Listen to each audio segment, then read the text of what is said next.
Well, guys, at one point there was an active shooter posted behind these bushes, took shots at officers, got up, and then bolted into this abandoned building. Coming up in our 11 p.m. newscast, AJ and Julie, I hope you guys never get stuck behind me on the highway. Back to you guys. Right, and I'm glad she was looking at the road and not at the camera. A bag like this would not make it into the stadium.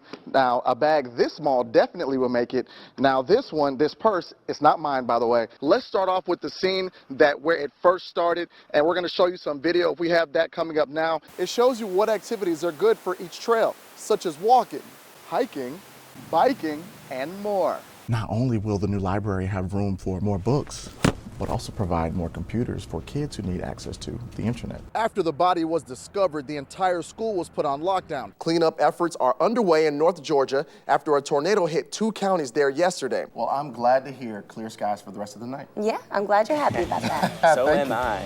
All right, Jason with sports. I'm gonna put on these shades right now.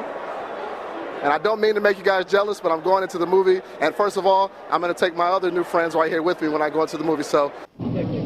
Always a little disappointed when something like this happens, but. Tom Brown Park. This is the site of Tallahassee's 4th of July celebration. But vendors, city staff, and performers had to break their stuff down early because it was canceled. This was the 4th year that we've done the event. Always had nice sunshine, so you can't have every year. It was disappointing for families and vendors that came out to have a good time. Tallahassee Parks and Rec decided to call the show because of safety reasons. Oh, everybody's, heartbroken, especially in my department. We've worked 364 days to make this happen. This was Scott Forster's first year vending at the show. For him, the weather was a major nuisance. Big gust of wind came up, took my awning and tore it right off the side of the trailer and over the top of the trailer and into my truck. But he was still optimistic about being there. And for next year's show, the city is ready to start planning. We're going to come back next year and it's going to be bigger and better. When Norman and Pat Bush walk outside of their home, this is what they see. As I said, if they don't bother me, I won't bother them. This large nest hangs along a tree off of Lovett Road in Greenville, Florida. It's directly across the street from the Bush's home. My grandson was on Facebook the other day, my grandson Ben, and he made a statement, and the guy said, "Why don't you throw a rock at it?" He said, "I did," and they throwed it back. So.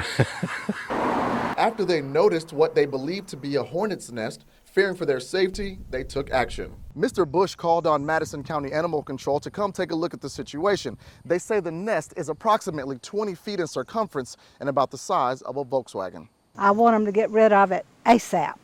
I mean, I'm afraid of bugs and things like that. So. Yes, it does concern me. If somebody come by and was to shoot it or something like that, it would. I'm sure that they'd swarm everywhere. And you can imagine if a child or something was out in my yard and they all attacked that child, it would be bad news. The flying insects have not bothered the Bushes, but they don't want to take their chances. It's the biggest one I ever saw. In Greenville, Garin Flowers, WCTV, Eyewitness News. Arrests in Washington. Wednesday marks the 50th anniversary of the March on Washington, where Martin Luther King Jr. gave his powerful "I Have a Dream" speech. So we drove along MLK Boulevard in Tallahassee to see how people feel about the significance of living on this street. Oh, he means so much to me. He made such a drastic change. On the way down MLK, we ran into Barry Ashcroft. She's proud to live on this street and one time even stood just feet away from the man it's named after. When I was a little girl, I saw him at Bethel Baptist Church right up the street from me. So the adults told me, said, "You're so little, you can go around the side door. You can get in. They'll squeeze you in." She then entered the church and chose a free seat up in the pulpit. After we waited a while and Martin Luther King Jr. showed up, everybody stood and gave him a standing ovation. Well, I was a little girl. I had never experienced a standing ovation before. And I knew I didn't love anybody better than I loved my mama, Miss P.B. Roberts. I didn't love nobody better than Mama, and I didn't stand up.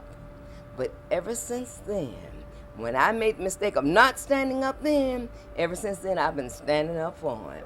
Ashcroft, having attended the old Lincoln High School just down the street, has built a strong history along this road herself while celebrating the person it honors. I'm proud to live on this street. In Tallahassee, Garin Flowers, WCTV, Eyewitness News.